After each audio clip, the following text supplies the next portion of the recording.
Mes amis, bien le bonjour.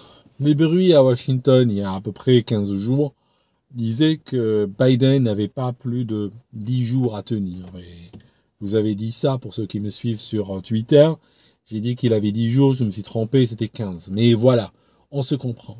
C'était la fin pour lui. Mentalement, il n'allait pas, mais c'est pas que mentalement, il n'allait pas. Mentalement, ça fait longtemps qu'il ne va pas. Depuis 2021 déjà, le mec n'était pas très bien. On sait, on l'a vu tomber dans des escaliers, on l'a vu radoter, on l'a vu faire des gestes bizarres, se déconnecter complètement de la réalité, et ça ne date pas de 2024. Donc, s'il devait l'écarter pour des raisons de santé ou de santé mentale, ces raisons étaient largement et amplement justifiées il y a 3 ans déjà. Aujourd'hui, on fait semblant de les découvrir. Aujourd'hui, même à gauche, la gauche américaine, vous savez, critiquer la santé mentale de Biden il y a 2 mois, c'était considéré comme extrême droite. Aujourd'hui, et ces dernières semaines, on a eu les plus grands ténors de la gauche américaine qui ont commencé à critiquer la santé mentale de Biden. C'est quand même, c'est quand même dingue qu'ils font semblant de découvrir à la chose. J'aimerais vous montrer une petite vidéo que j'ai enregistrée, que j'avais diffusée le 29 août 2021, pour vous montrer que certaines choses sont quand même extrêmement évidentes et on peut les voir venir des années à l'avance quand on regarde les bons canaux YouTube. Regardez. Alors, remarquez que durant la campagne électorale américaine, on parlait de l'état mental de Biden. Et beaucoup de gens disaient que Biden n'est pas fait pour aller jusqu'à la fin de la présidence.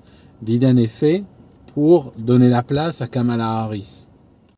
Il était donc évident depuis le début que tout le plan de Biden était de, à la fin, placer Kamala Harris. Bon, est-ce qu'elle sera retenue à la convention démocrate en août ou pas? On verra. Il y a Kamala Harris, qui est d'origine indienne. On va avoir potentiellement Michelle Obama, la femme d'Obama. Vous savez, en tant qu'Africain, c'est quelque chose qui me parle un peu parce que on a bien vu que les Américains, par exemple, ils ont eu un président, Bush, et puis après, ils ont eu son fils. Après, là, on a eu le président Clinton, et après, ils ont tenté de mettre sa femme. Après, on a Obama, puis maintenant, ils voudront peut-être mettre son épouse.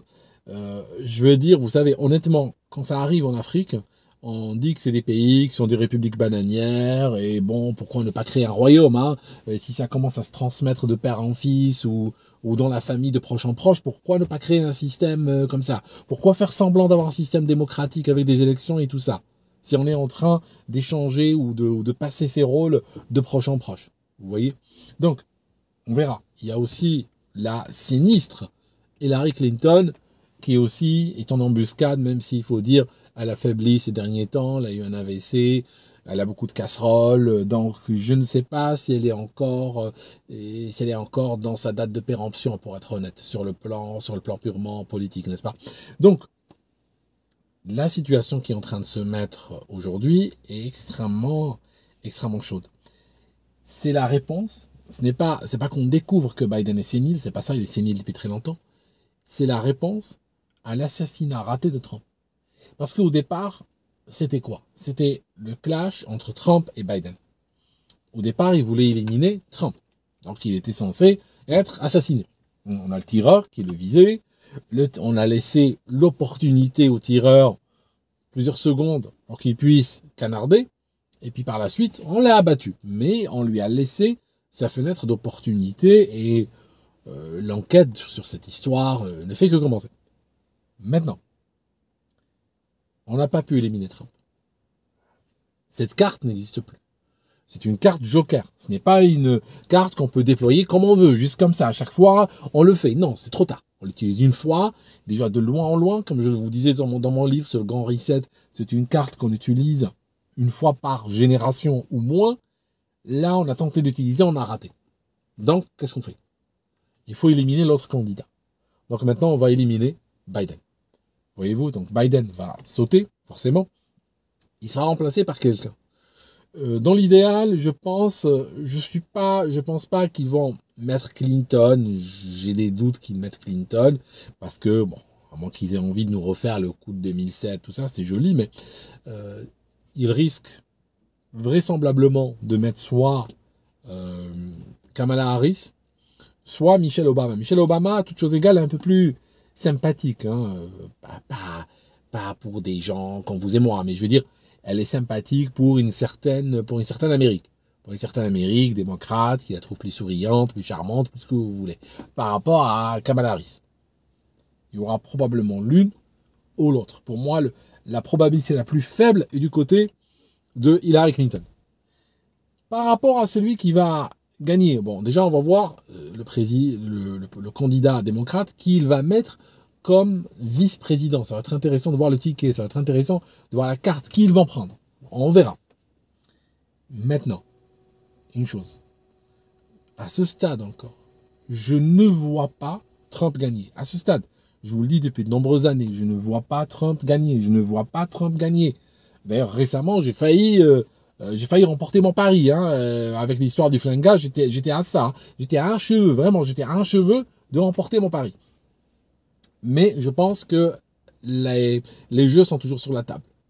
C'est-à-dire que l'État profond américain, ça signifie les centres d'intérêt américains, le vrai pouvoir dans ce pays, ne le laissera pas arriver à la Maison-Blanche. Ce n'est pas possible. Quoi qu'il arrive, il y a trop d'intérêts qui sont en jeu. Je ne le vois pas arriver. Maintenant, il y a une réalité. Pour nous qui vivons en Europe, il y a une réalité qu'il faut comprendre.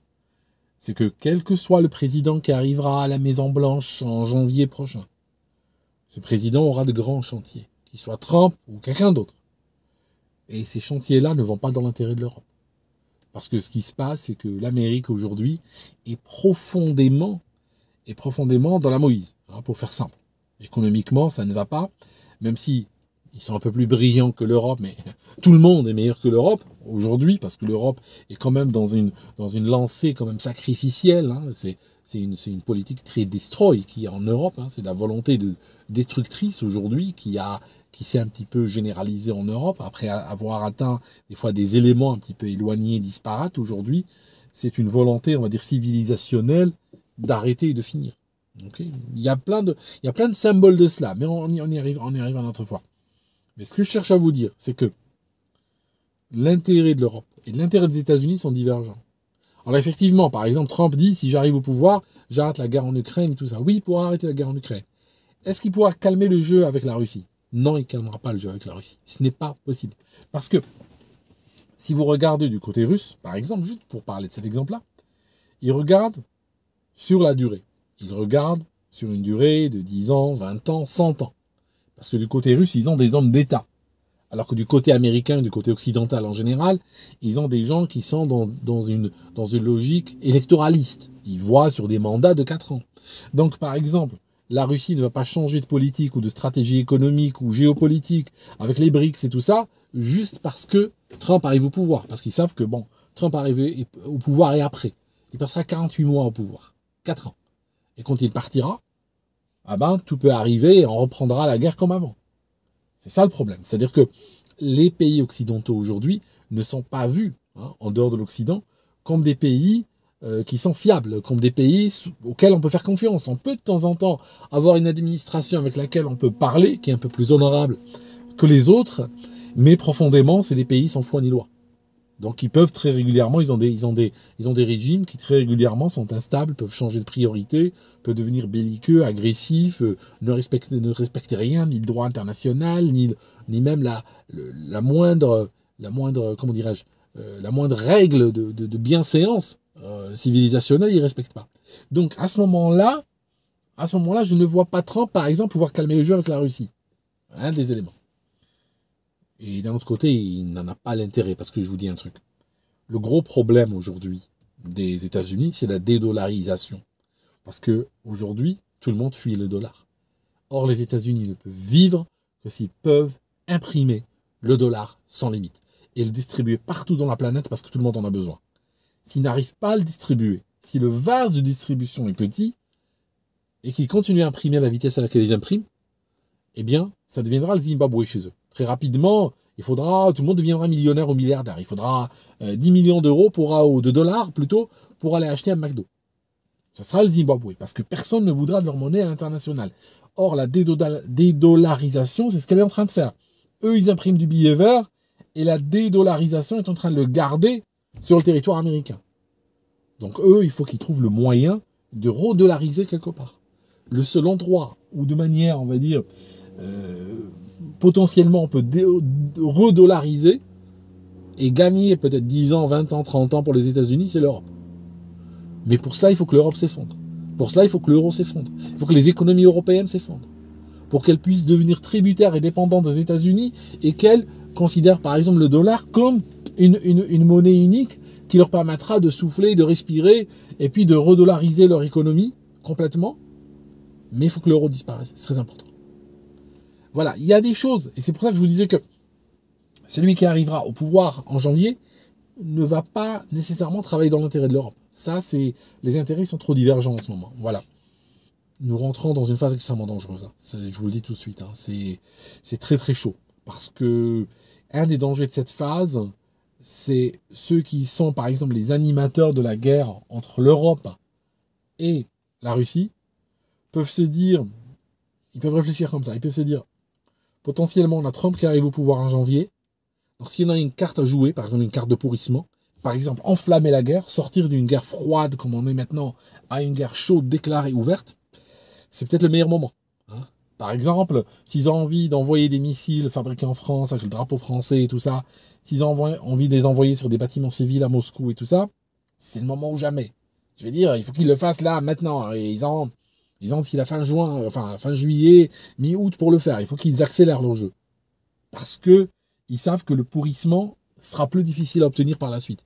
Donc peut-être ils se disent, on va pourrir la situation pour que, par exemple, si Trump arrive en janvier, de toute façon, il aura une situation qui ira trop dégénérée pour qu'il puisse intervenir ou faire quoi que ce soit. Et comme ça, il continuera à faire de l'argent dessus. Ça peut être une option, à voir. Merci mes amis, et on se voit dans une prochaine vidéo. C'est hyper chaud, vraiment hyper chaud.